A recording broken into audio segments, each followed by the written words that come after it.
This is Geek Gab, your host, Dornall and me, Daddy Warpig. We are back. Geek Gab for Saturday, May 6th, 2023. It's still 23, right? Sure is, but it's It, already it, May. oh, it's going to be one of those Saturdays. Are the Oh, technical listen, difficulties found within you today? I don't think so, but maybe. It's possible, but yeah, it's actually been mostly no, no. I've had a lot of. Gee, no, I want to move on. I want to be positive. I don't want to discuss this anymore. Positive. I resolved my technical issues from last week. I've got an ad hoc setup where I can get some proper network connections. So I hope I'm coming through okay for everybody out there. Uh, let's see. How was your week? How was my week? My week was great. I've got wedding plannings in the background, just sort of the preliminaries since it's months away, but that's always fun and exciting and stressful. I want to talk about some movies. I Uh, I I I I needed to ask you a question, and this is an important question that I actually really need an answer to. Sure. What are your colors? Oh, I think we're doing fall colors like a reddish brown, and I don't know. You'd have to, I'm not in charge of the colors on this. So, so you have no idea. Okay. Oh, So the I thing have a is, vague idea. I have a picture in my mind. I suppose I could post a picture on my screen for everybody live, but having a vague idea means you have no idea. Trust me. I have many sisters, and more importantly, I have many sisters who watch like getting married and bride shows, and if you don't know the exact type of colors down to like weird color names, then you have no idea. that's true. Because I don't have the words for it. I've been shown a I picture a need couple of times. I need to show up in a tie which has exact colors on it. So this is important.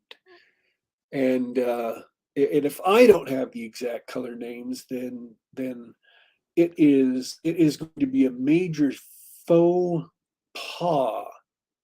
Uh, so yes, the educated people in the audience, that means I believe false step. Uh,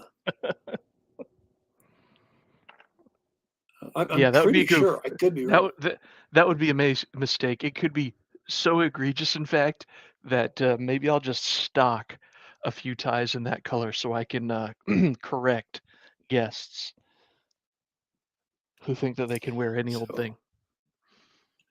it is unfortunate, but that's how the world turns. I know some couple had like black and red as their color.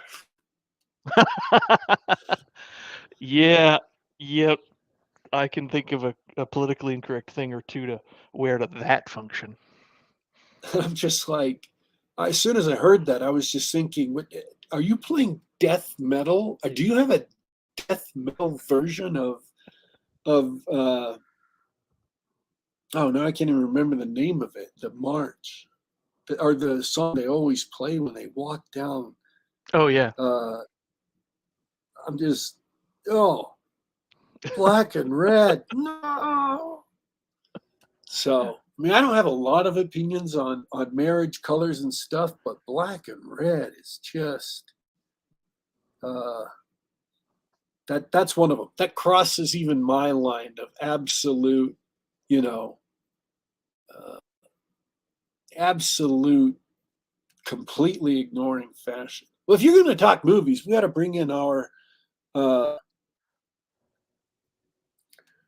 our guest today, so he can discuss movies with us as well. Yeah, he's well. I mean, welcome back to the show, David West. I don't know Hey, if you're thanks for still. having me, guys. I know that you're finishing something real quick at the start of the show. But yeah, good to have you on. Sure. I mean, my movies lately have been a little more limited, but I'm down for anything. All right, I have a question for you because I think DW and I have talked about this in the past, if not at length. What's your opinion on Nicolas Cage? Is he a good actor or one of your favorites, or is he the best actor?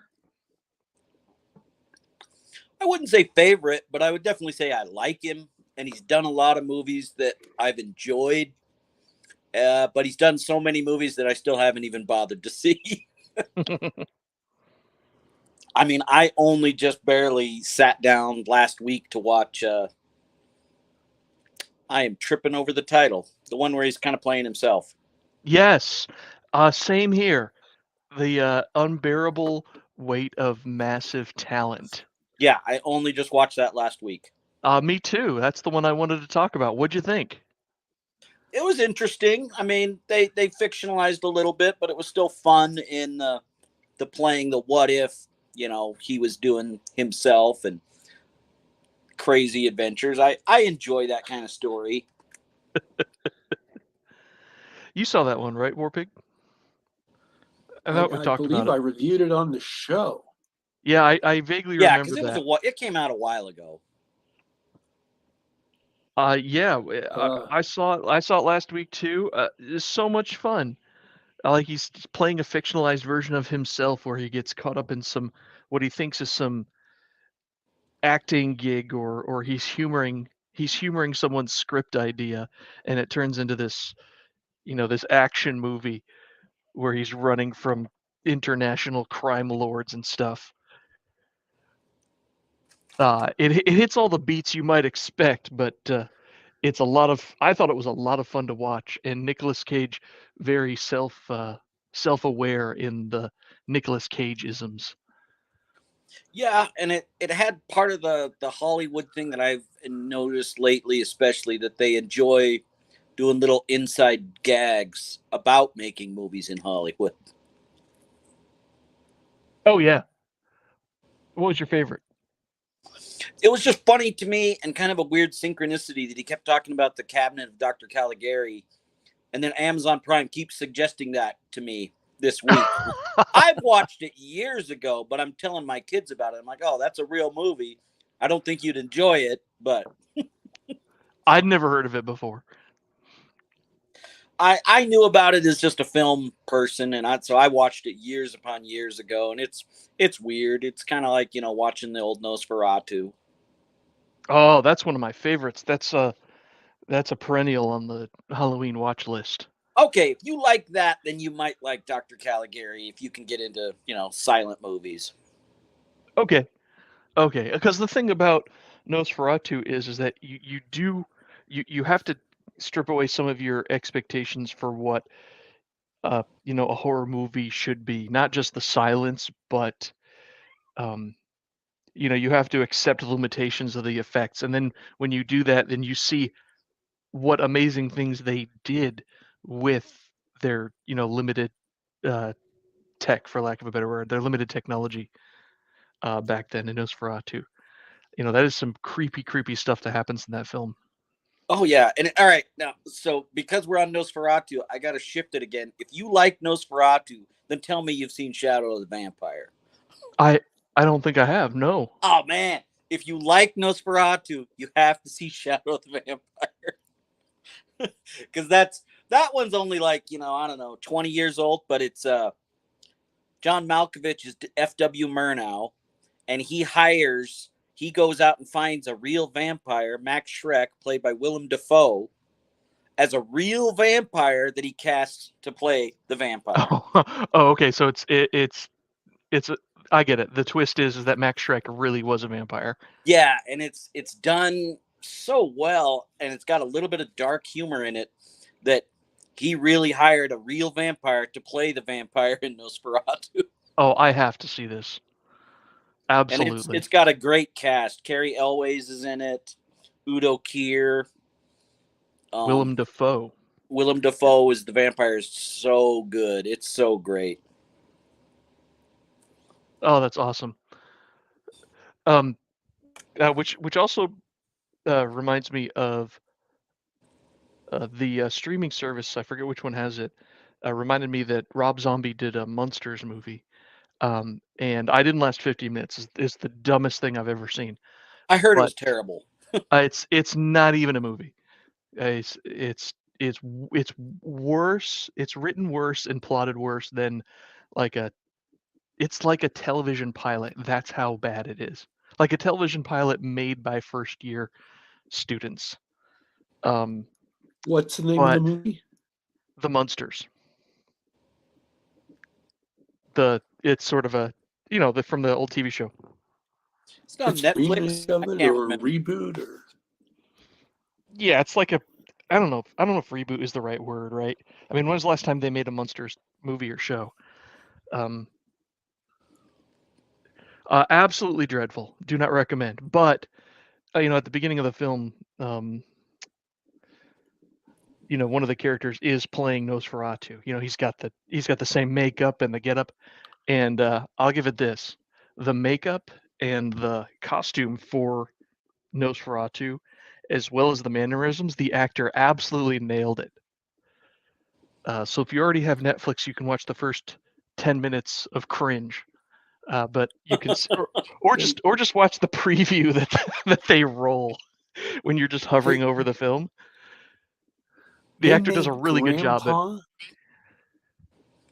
Made Grandpa from the Munsters into a Nosferatu? No, he's a different character. Oh, like a neighbor visiting or something. Okay. Something like it's worse than that, but I dare not spoil it because you must watch the preview. I didn't even hear about this. I've heard nothing about this. Well, I heard that it was terrible. I mean, Rob Zombie's got a pretty great track record of making terrible, terrible films. Well, as far as an unbearable weight of massive talent, I give that a thumbs up. I enjoyed watching it, which I was surprised. Yeah, I wasn't sure. I kind of was going in thinking this will be very good or very dumb. Actually, I thought it was really fun. I liked it. Though let's hit the intersection of Nosferatu and the unbearable weight of massive talent. I subjected myself to Renfield last night. I almost watched that this week. I was curious about that one. Let me tell you what, absolutely fine for a Friday night popcorn flick. So Renfield is about the nut job familiar who eats bugs, right? In Nosferatu, Yeah. the guy in the insane asylum. Only this time he's the protagonist, where he's trying to break out of his abusive relationship with his narcissistic master.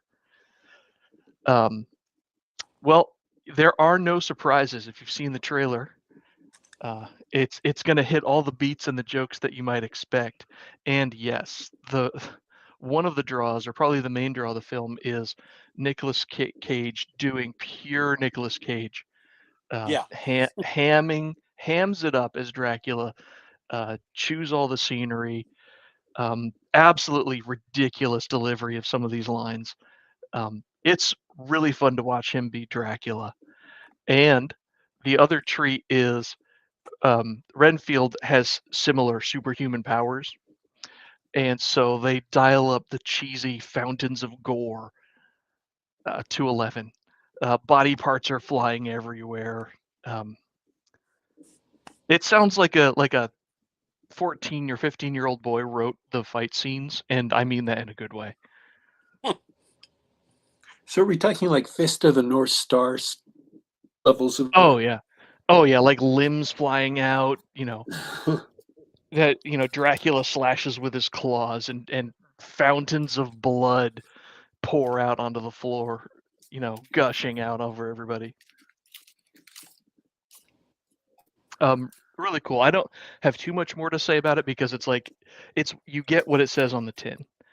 Yeah. If you watch the trailer or a synopsis and you're like, wow, this is freaking retarded. I think I know exactly what's going to happen in this film and what I'm going to watch, and you get that, and and it's perfectly entertaining garbage. I will have forgotten about it by the end of this show, and never see it again, and that's okay. Okay, so it wasn't amazing. It was just all right for the evening. Oh yeah. I mean, it's definitely a popcorn turn off your brain sort of thing. Yeah, Nicolas Cage was about the only reason I thought I'd want to see that. Mm-hmm.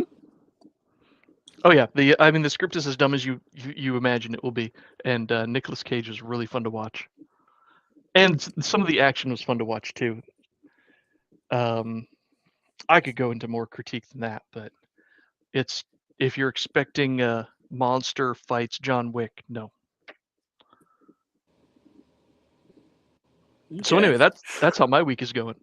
If that didn't track, what I mean is the fights themselves, like the camera work and the cinematography and the choreography. The main characters are not trained action stars like John Wick, and the focus of the movie really isn't on the the monster fight scenes, even though they feature in a few of the big moments. I don't know how I don't know how else to put that. Like the edits are very rapid, right? The camera cuts a lot.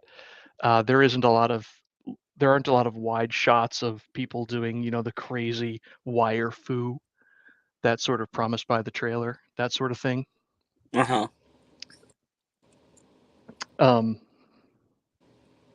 just a minor critique. Okay. Yeah, I had thought I wanted to see it, but I was probably going to end up waiting until it's cheaper streaming or something. That would be my recommendation.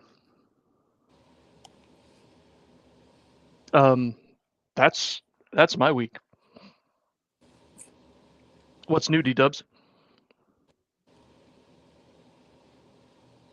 I'm sorry. You caught me thinking.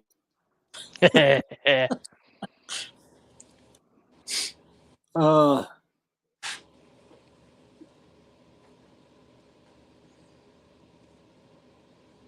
and I don't want to pick this up and roll with it, but I was thinking when I woke up that the Everything Bagel movie, Everything Everywhere All at Once, was giving me massive mixed feelings when I watched it. And I had a bunch of stuff that make it seem like a good movie, but it's not actually a good movie. And everybody loves it. And I thought I liked it a lot. But I realized this morning when I woke up, I'd finally been able to sort through my mixed feelings. And I realized it isn't actually a good movie. It's got a bunch of good stuff in there, and you seem to think it's a good movie, and it kind of sort of gives you an emotional catharsis. So it tricks your emotions into thinking it's a good movie, but it really isn't. And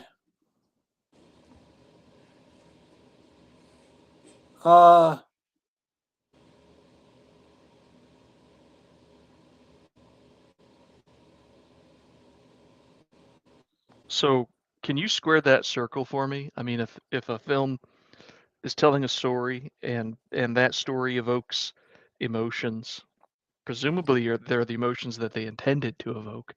Isn't that a successful movie? So what's the difference between it evoking those emotions and being a good movie?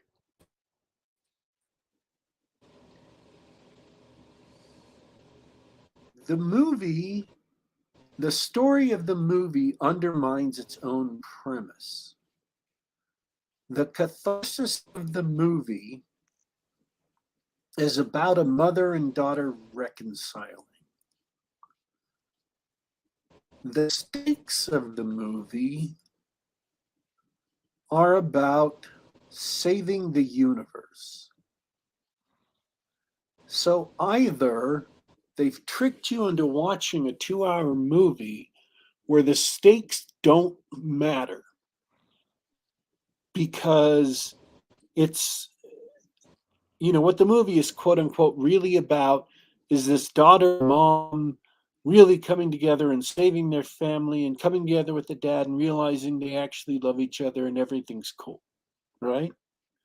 But the daughter is the villain of the movie, and she's been murdering people left and right and destroying worlds and trying to destroy the entire universe, literally murdering people on screen and then mind controlling other people and have them murder people on screen. She literally murdered her own mother. So either the stakes, and the end of the movie, the emotional catharsis about her and her mom getting back together and everything's a-okay. So either the stakes don't matter because none of those murders matter, and they've tricked you into caring about the end of the universe for 2 hours when none of that mattered, because you're really supposed to care about the daughter and mom, getting over some silly childhood teenage angst drama. Or the catharsis of the movie is small and silly because it's the universe being destroyed that actually truly mattered, and they never wrote an ending that follows through on that.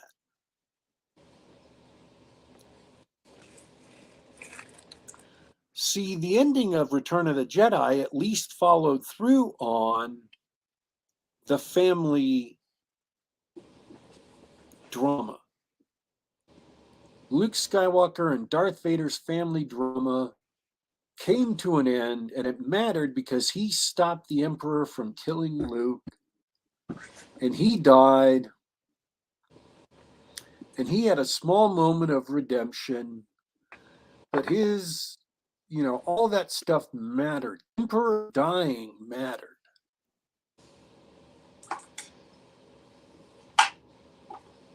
Whereas all of this other stuff didn't matter. So the movie, the reason why you have two different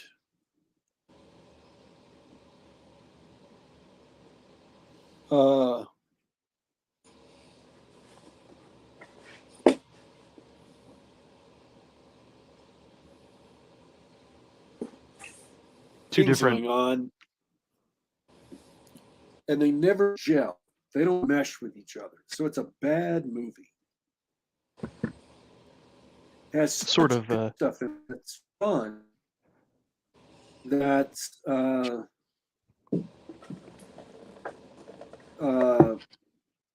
that they kind of trick you into thinking that the ending matters, but either one of two things mattered. The reason why they got you into it didn't matter, or the actual emotional catharsis that they ended it with didn't matter. And that's what I realized this morning when I woke up. Bait and switch. Yeah. It sounds like the writer's reach exceeded their grasp. So it's really a chick flick that they tried to, and I don't say that necessarily super disparagingly. It's all about emotions and moms and daughters reconciling after getting in fights and the grandfather disapproves of her, and it's a family drama, which is great potential. It's got great dramatic potential, but they've stuck all of this other stuff around it that's universe ending, and the family drama has to be integrated into this other stuff in such a way that the culmination of the family drama matters and this other stuff matters. You can't just hand wave that away. And wallpapering it over with a bunch of really cool fight scenes doesn't quite work. That's why I had mixed feelings about it. Why I was like, yes, it's fun to watch, but inside I'm like, I'm not too sure about this. Why am I getting mixed feelings? Mm-hmm.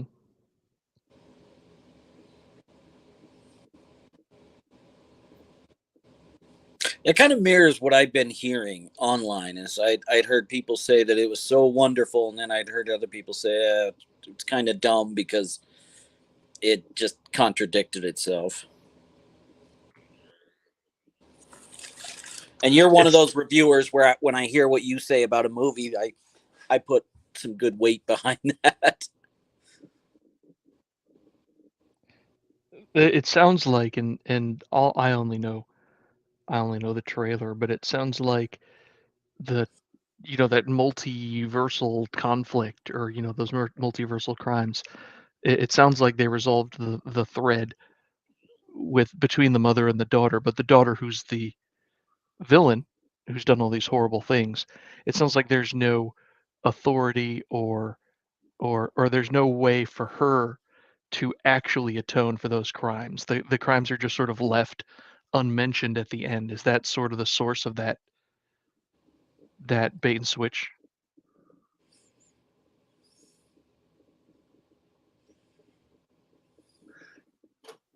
Yeah, they're just kind of. I don't remember there being a satisfying. I mean, looking back on it now, and it's been such a while since I've seen it, I don't remember there being any justice. Mm-hmm. I mean, Darth Vader dies for his, for his sins. And you can say, well, that's not good enough. Well, it's not good enough necessarily. But then again, he didn't. Somehow Vader atoned. Yeah, he didn't blow up Alderaan. He didn't plan or build the Death Star. He didn't. There are a lot of things that Darth Vader didn't do. But at a critical moment, he turned against the Emperor and killed the Emperor. And in the extended universe, they make it kind of bigger. In the original extended universe, before the Disney, crapification.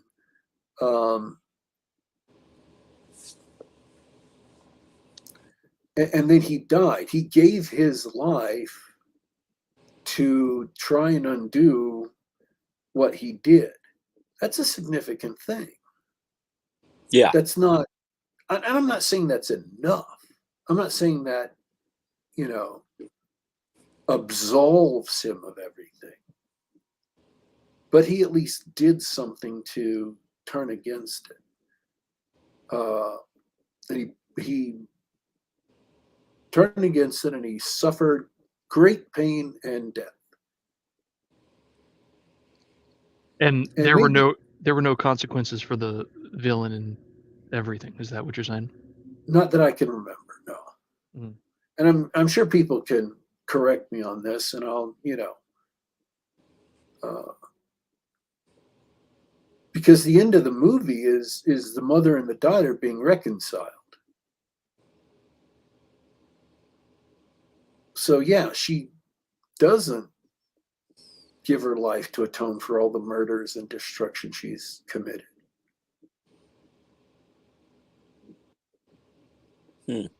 That does sound like a bad story. That kind of makes me think of another Hong Kong by way of Hollywood movie of Jet Li's, The One. Do you remember that one? That was a multiverse movie. I Yeah. have. At least that one had justice in the end. That one needed to be better. I remember enjoying the movie, and I rewatched it recently, actually, and it was not as. I only saw it in the theaters once. I never watched it again. Yeah, very. The cool thing about the story, or the cool thing about the film, was the the different philosophies that the two Jet Lis brought to life, and that sort of set up the necessary conflict later. Everything else about the movie was really dumb. Yeah, But you're and right. I'm not a The, big fan of multiverse concepts, so I'm intrigued, and it's like, sounds like that one's not going to get it right either. Then, the one thing it did get right, like you said, but you're right about the consequences. You know, in the end, the the Jet Lis are sort of quarantined. You know, the dark evil Jet Li is, you know, king of the hill in a prison dimension, right? You know, there are consequences for his actions. Like they start the movie off with there's some sort of multiversal authorities that are going to do something about it, right? And that's sort of something. And to Warpig's example of Star Wars, right? The like the atonement comes, but Vader still pays, right? There's still justice, and that yeah, doesn't sound like there needs to be justice, and I'm not surprised that, based on what you described, I'm not surprised that Everything Everywhere um, didn't satisfy that, didn't satisfy anyone's sense of justice. So, yeah, literally one of the first things I thought about this morning as I woke up, and I have no idea why, but that just came to me. I've been there.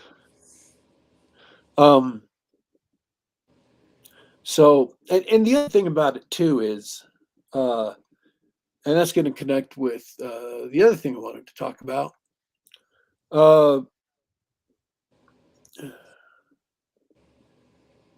They kind of undercut a lot of the dramatic moments with humor. I mean, they're symbol of the entire universe, like the entire multiverse, was this everything bagel. Literally a bagel. Hmm. With everything on it. Poppy seeds and sesame seeds and whatever you put on everything bagel. My knowledge of what you put on top of a bagel begins with plain, travels through sesame seeds, and ends in poppy seeds. Now, I am aware that there are other things you can put on a bagel and bake on them. I know there are those things that are they're good. I like them, but I don't eat them on bagels. They're little, like oblong, sort of oval, but pointed at one end. They're sunflower seeds. You put sunflower seeds on bagels. People do and bake them. But I don't know what else you put on an everything bagel. But using that as a metaphor for the entire universe, the multiverse, seems to me to be kind of silly. and undercut the seriousness of the subject. And people these days keep on saying, oh, that's a Marvel thing. That's a Marvel thing. And it's not really a Marvel thing because Marvel got it from Joss Whedon. And what it really is, it's a Buffy the Vampire Slayer thing. Now, I love Buffy the Vampire Slayer. It was a great and fun show, but, and I still do,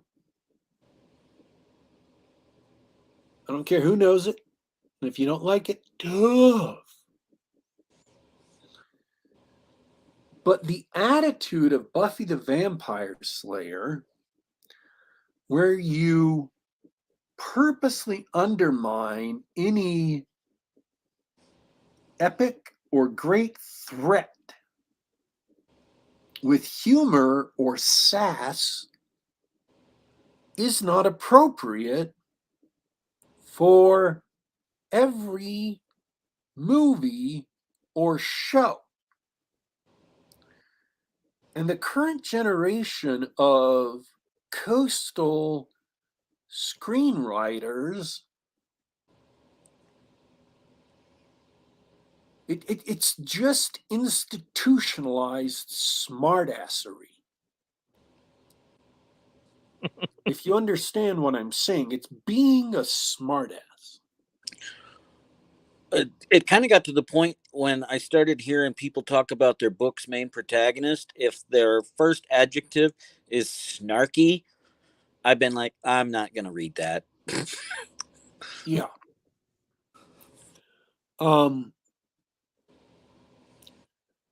So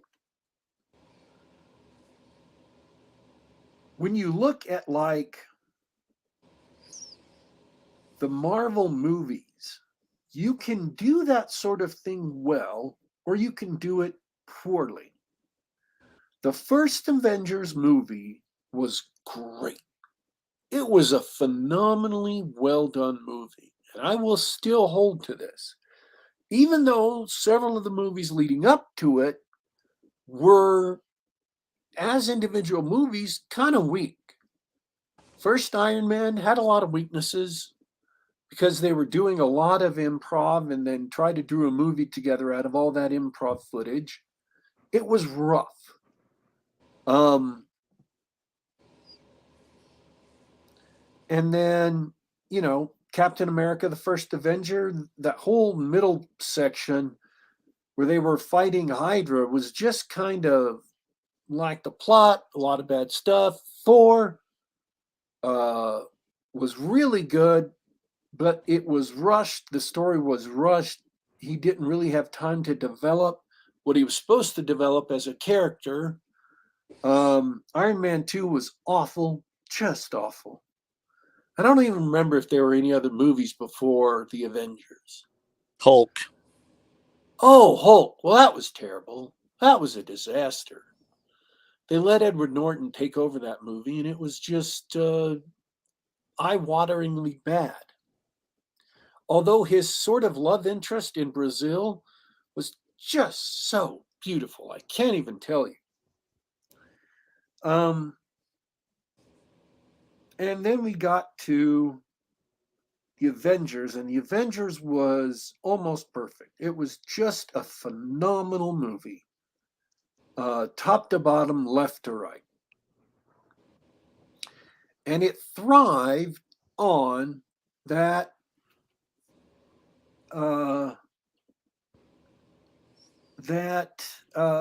Buffy-esque sort of humor undermining a lot of things, but that's because Joss Whedon knew when to let epic moments hang around.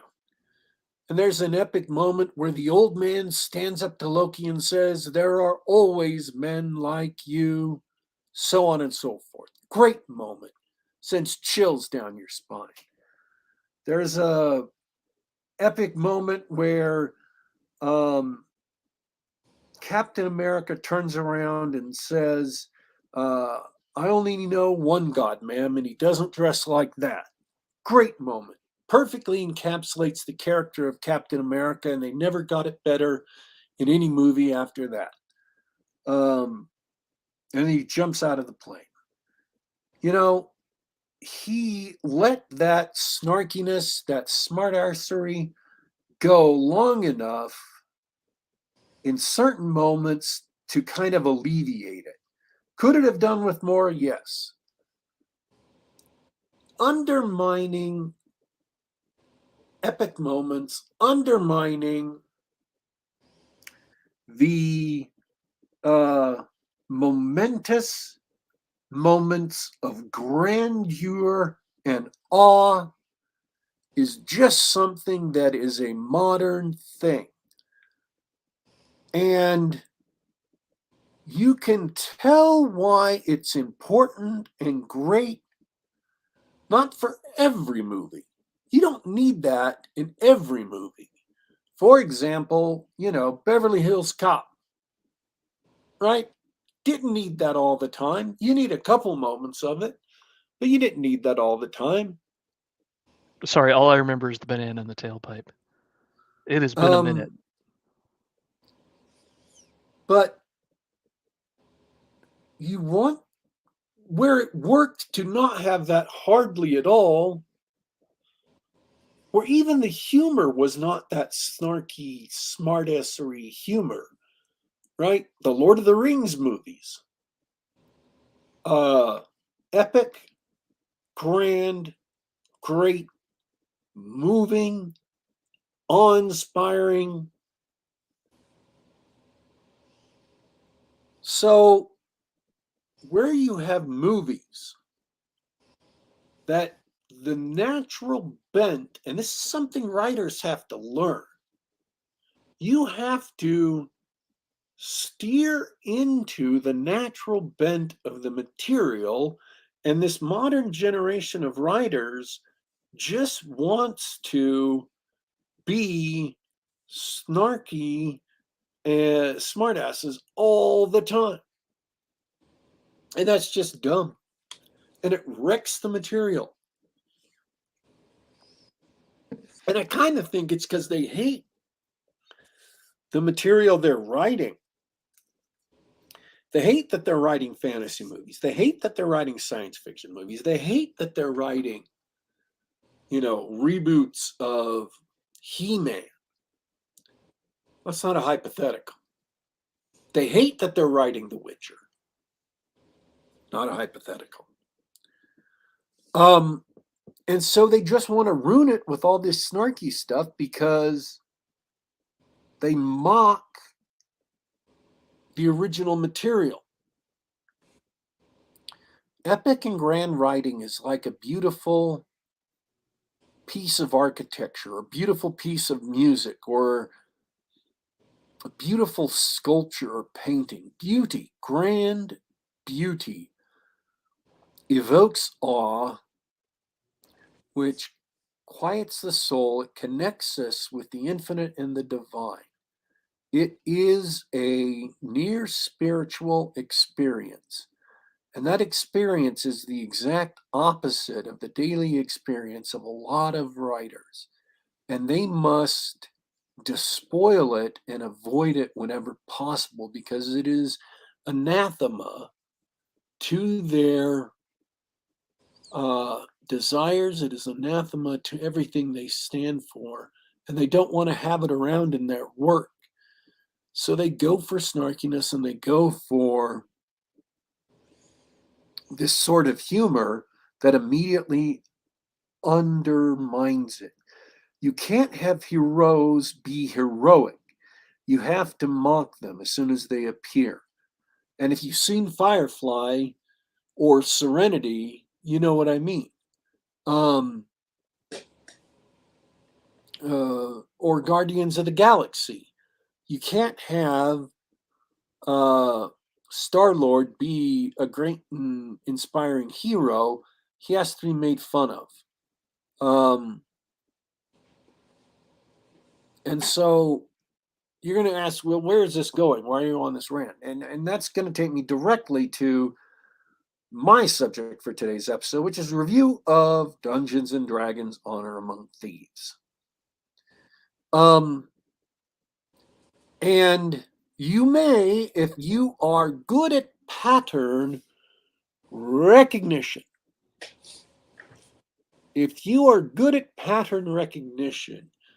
you may connect the previous rant with my review and begin thinking to yourself, I wonder, you may say to yourself, is there any reason that this rant appeared right before this review, you may say?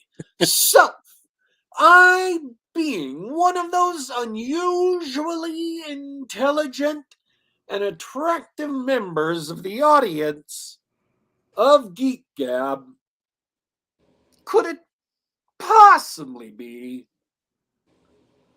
that Dungeons and Dragons: Honors Among Thieves is a movie shot through with moments of levity designed precisely to undermine any moments of dread or awe or terror or whatever. And I would say unto you that you have hit the nail on the head. And I applaud your perspicacity at thinking ahead of me. You have indeed intuited exactly where I was going. Thank you. Yeah, it is. It's, quote unquote Marvel-esque, but really Buffy-esque kind of movie where they take everything that could have been epic and kind of squander it purposefully, kind of deflate that balloon. And it's disappointing because of it. Now, they didn't have the budget of Lord of the Rings. And yet they could have set up something epic, and it could have been great. So this is set in, the movie is set in the Forgotten Realms. And it begins with a couple of thieves, female barbarian who's super muscly, and male bard who doesn't have any magical abilities. Because, if you're going to call a movie Dungeons and Dragons, why stick with the system? Of course, I don't know about 5th edition. I mean, bards are in 3rd edition. Bards were still like, sorcerers who could play music. Anybody know if that's still? Yeah, they're that in 5th edition. They're that rogue sorcerer hybrid kind of class. They're Okay. And they're largely focused on support. They're like, I think in 5th edition the idea was that the bard is your perfect 5th party member. Okay. Well, he's not that, nor is he. Doesn't have any magic. Doesn't really do any roguely things. Does he play any music or sing any songs? He plays his music and sings songs occasionally, but they don't help people. Yeah. So, that's like every other bard I've experienced in the game. But go on.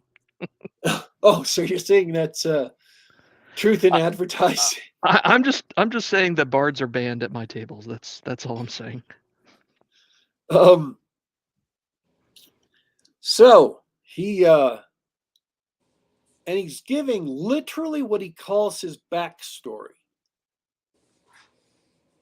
Because he's in prison and he's trying to get out. This is the first scene. I'm not spoiling anything. You're But spoiling the he's first giving. scene. What? You're spoiling the first scene. No, I'm not.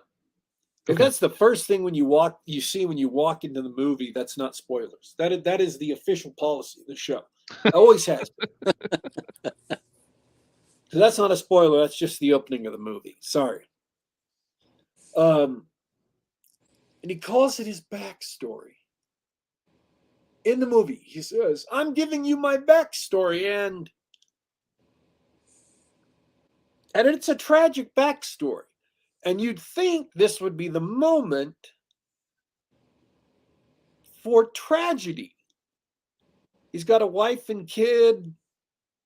He ticks off some red wizards of Thay, who they haven't even explained who they are. You're just supposed to know. Just supposed to know.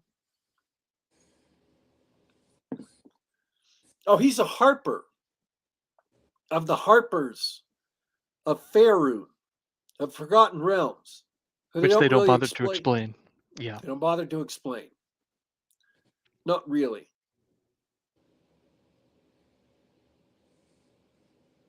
And I've written this in my head, and it's so simple. All you need, and I'm not saying I'm perfect. If you're going to, listen to this, what I'm about to say, and say, well, that's not perfect. How dare you? Of course it's not perfect. I'm not being paid $150,000 to write this and given 2 weeks in a hotel with a typewriter to make something perfect for a movie. So forget you. I started writing this, like yesterday. You start off with a map of Faerun, the continent, and it's like those nowadays 3D terrain maps, that's animated. So instead of the Lord of the Ring-esque penned ink on parchment maps, it's like actual miniature terrain that you see. And it says, "Welcome to Faerun. This is a, world of magic and monsters and you say these things because this is important to the story from the dark land of Thay, where the red wizards plot to spread their evil across the world." And then you have one of those little insets that they like to do with kind of the fuzzy edges, where you show the red wizards doing evil magical things and raising the dead or oppressing people or whatever. And that comes into it because later in the movie you meet a character who fled from Thay, who was a peasant who was oppressed by the red wizards. So you start off, bam, right there, showing the red wizards oppressing people, to the far off frozen wastes of Neverwinter, and you show the ice and cold, and because Neverwinter is a city that plays into it later, and you just kind of introduce a little bit of what the Flame is, or sorry, that's Greyhawk, what the Faerun is, just to give some hint of it, opposing the evil red wizards of the Harpers in order of good. And then you show a couple of pictures of characters people who are into the Forgotten Realms know, like Elminster in his hat or Kelvin Blackstaff or whatever. You don't give names. They don't appear in the movie later. And so, nobody who watches the movie who has no idea of what the Forgotten Realms are will understand them, but people who have seen the Forgotten Realms or who played it or read about it, read the novels, will be like, "Oh, I recognize that. That's Elminster," or whatever. You make them excited for the movie right out of the gate, right? Very simple, very quick. This doesn't have to be more than a few seconds. So from Thay to the Moonshae Isles to the Sword Coast in the north, yada, yada, yada. And That's it. And then you say, this is the Forgotten Realms. And you put up the Forgotten Realms logo. And then you need to mention first, before you do that, that these civilizations are built on the ruins of many kingdoms which came before. So it's thematic. This is the Forgotten Realms. That's it. Gives your world an epic feel, sets up what this is all about, so you know why. Oh, yeah. And I also thought you should mention that there are Dungeons and Dragons, because the next thing you show is the title of the movie, Dungeons and Dragons: Honor Among Thieves. Okay? Very simple, very quick. Tells people what the setting's about, tells people why the movie's called Dungeons and Dragons, in case they didn't know. And it introduces the themes that are going to play into the rest of the movie. Because this movie's about Harpers and the Red Wizards of Thay. And you're going to say, but you're giving it all away right there. And I'm going to tell you, in the very first scene, they tell you about the Red Wizards of Thay. They tell you about the Harpers, only they don't explain them. So they're giving it away anyway, in a bad way that doesn't build tension, that doesn't explain the stakes, that doesn't make the movie any better. But Daddy Warpig, some of you may exclaim, do you really think you're a better screenwriter than all these Hollywood peoples? Yes!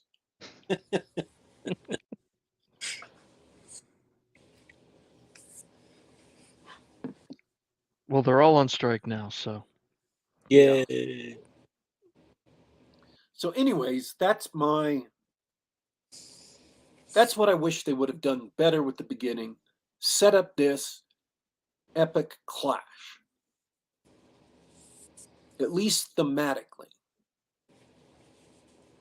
All right, but did that ruin the whole movie for you? Like, what'd you think of the movie? It did not ruin the whole movie, but it is entirely emblematic of issues that undermine the rest of the movie.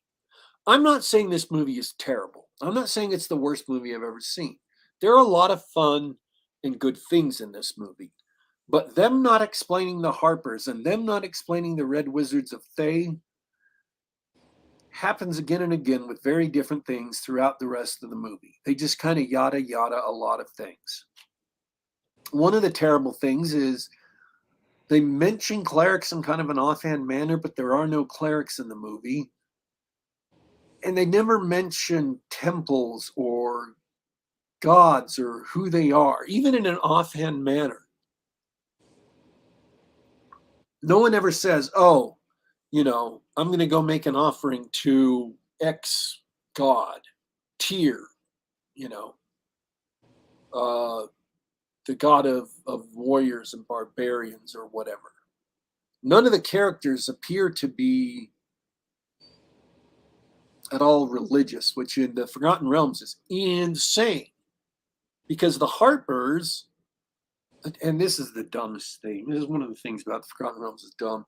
Literally like 6 gods and goddesses appeared at the night and danced for hours and blessed the creation of the Harpers, and it's just a silly little story. So you would expect an ex-Harper, the main character, the Bard, ex-Harper. He abandoned the Harpers. So part of his struggle as a character is between doing good and being selfish, which is a universal theme. And they don't really pull it off because, I'm not sure the writers themselves are familiar with that kind of internal struggle enough to depict it on the screen. There's a lot in this movie you could like. A lot of it is enough entertaining to watch.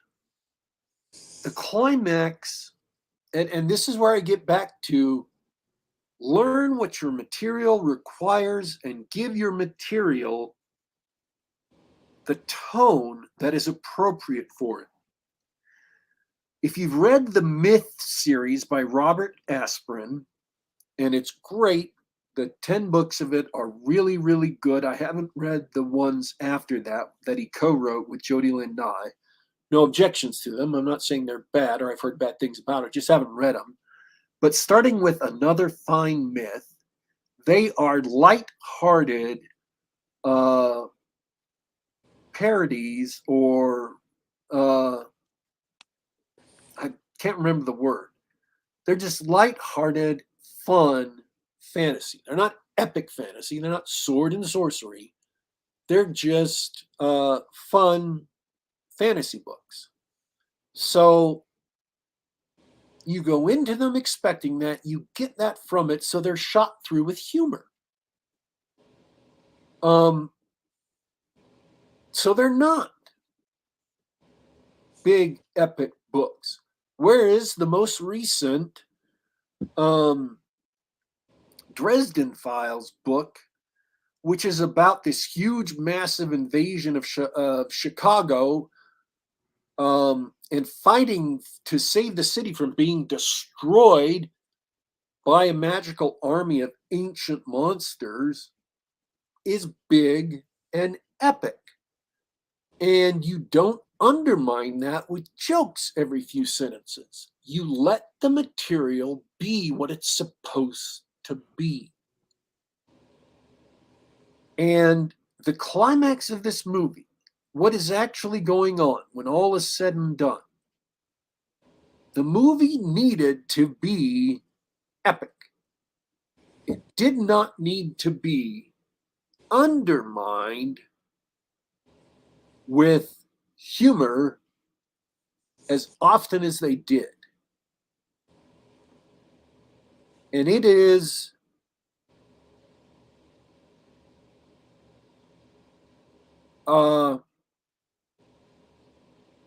disappointing they chose to go that route, because they should have started it epically, had some humor through it, and ended epically, because that's what the material demanded. So yes, there's a lot of fun things in the movie. It's not a super terrible movie.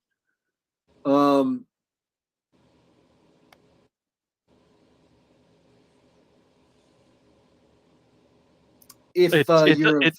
mean, I hate to say it. I mean, it doesn't sound like it's a good movie at all.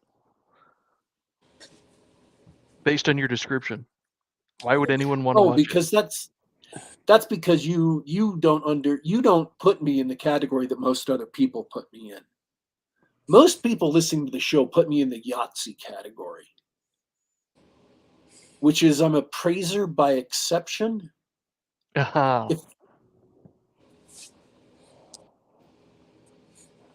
I don't mention something, usually it's okay. Or to great. Like all the cinematography and special effects, and the dialogue wasn't super clunky. It's not George Lucas dialogue. The performances were, for the most part, really good. Hugh Grant's in it. He does a great job doing his role. He's a great little weasel con man. The lady they got to play one of the bad guys is super fun. I liked the Paladin the best. Paladin does a great job. Oh, you've seen the movie? Yeah. Oh, okay. Well, by all means, step in. Give some comments of your own. I enjoyed it overall, but it definitely had its flaws. My kids and I, we liked it, but even my kids were like, that was pretty good, but it only seems good in comparison to how much other crap is out right now. Because I've been educating them enough that they still look back on old movies as best movies. And we watched the 2000 Dungeons and Dragons after we got home, and they're like, oh man, well, it's a lot better than that one. I still haven't seen neither of those. Oh, really? Oh, yeah. Okay. And it's not because I've been deliberately avoiding them. It's just been just life moves fast. This one seems amazing by comparison.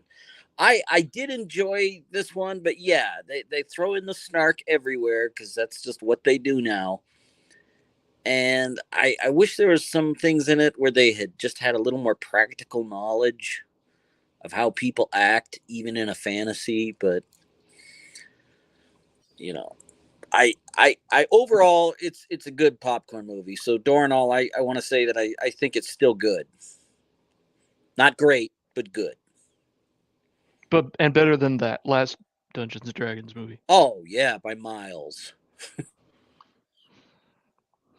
It's better than the Eberron movie, which I still don't think I've watched. No, actually, I had to have watched it all the way through because I saw it in the theater. So I had to have watched it all the way through. Oh, it's the book I couldn't finish. I'm like, I don't remember an Eberron movie. Which one's the Eberron movie? There was a series of 3 books that were called Eberron. But they made it into a movie? They made the first one into a movie. I must have missed that. Yeah, there was Eberron, A New Hope. There was Eberron, The Empire Strikes Back, and then there was Eberron, The Return of the Jedi. Those were the 3 books. Okay. I'm like, what? Sorry. That literally the books were all. I'm not saying he did this on purpose, but they were all exactly like the 3 original Star Wars movies. Oh, okay, so he's like, I'm going to follow this formula.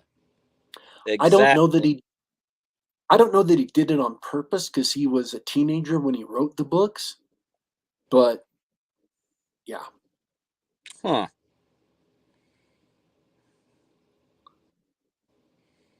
Yeah, I have not. Yes, they made a movie for any of that. Yeah, they made the movie out of the first one. It did not have a really big budget, and it did not do well in the theaters, and they never made the other 2. It was right after Lord of the Rings, and so studios were commissioning fantasy movies. Wait, are you talking about Aragon? Oh, Aragon. Sorry, my bad. Eberron. Sorry, my bad. I thought you were talking about Eberron, that A D&D setting.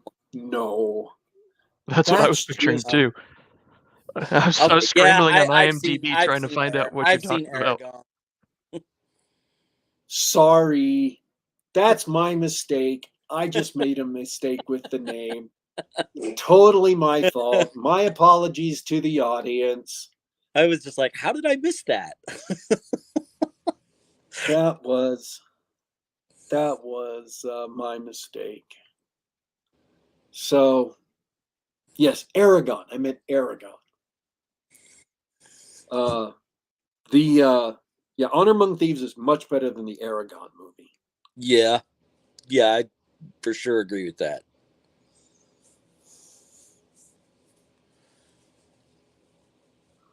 So, yeah, they did have some good performances. I'm not saying it's a bad movie or a terrible movie.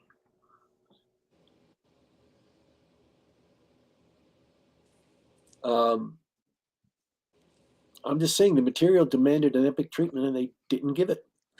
Yeah, and I would have liked Underdark to be more dangerous. Oh, they went into the Underdark.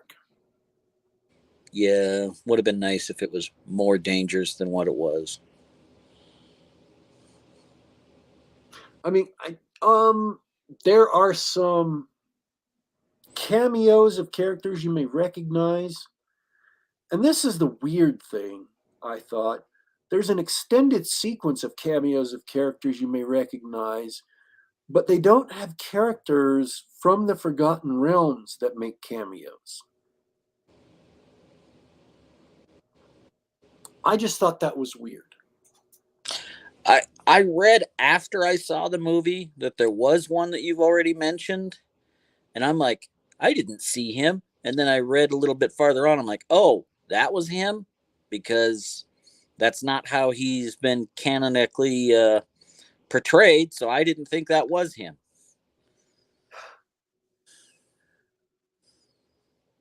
Great. I'm trying not to do spoilers for people, but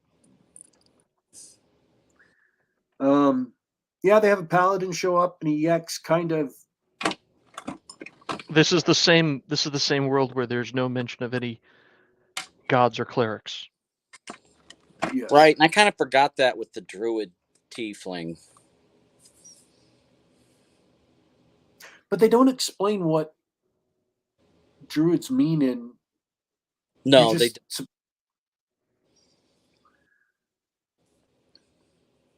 I know what they mean in the game, and that's they turn into bears and kill people. Isn't that what she did in the movie? Yeah, I had a question about that. She turns into an owlbear. I didn't know that they're not was. supposed to do that. Yeah. They are definitely bending the rules there. Yeah. And the writers just called rule of cool to allow them to do that. It's a good call, honestly. If you're Actually, gonna rule or of cool druid shapeshift for your D&D movie, I think owlbear is the way to go. Yeah, I didn't have a real problem with that myself. It's so this uh this druid shapeshifts into a lot of different things, and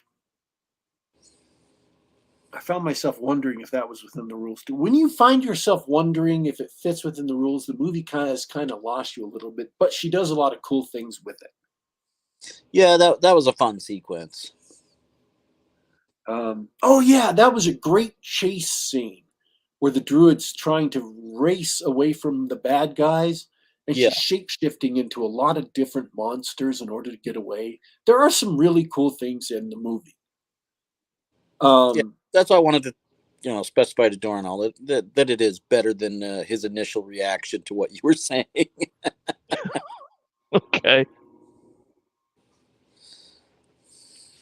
I mean, because I would have seen it in the theaters by now. I just, after watching the trailer, like nothing inspired me about the cast or the costumes or anything like that, or even the awkwardly computer animated owlbear. I every time I saw a trailer watching some other film, I was like, I think I'll skip this one. So I'm glad to hear you don't have to skip it.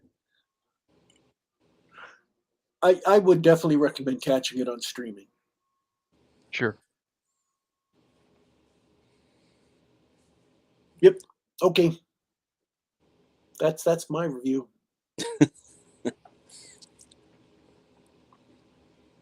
Yeah, I don't think we're gonna get a sequel, but it was all right.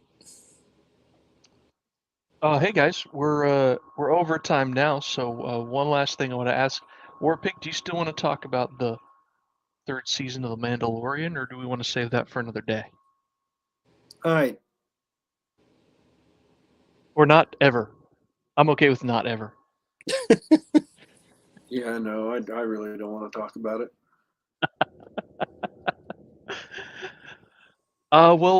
We should wrap up then. David West, awesome to have you back. Good to just chew the fat.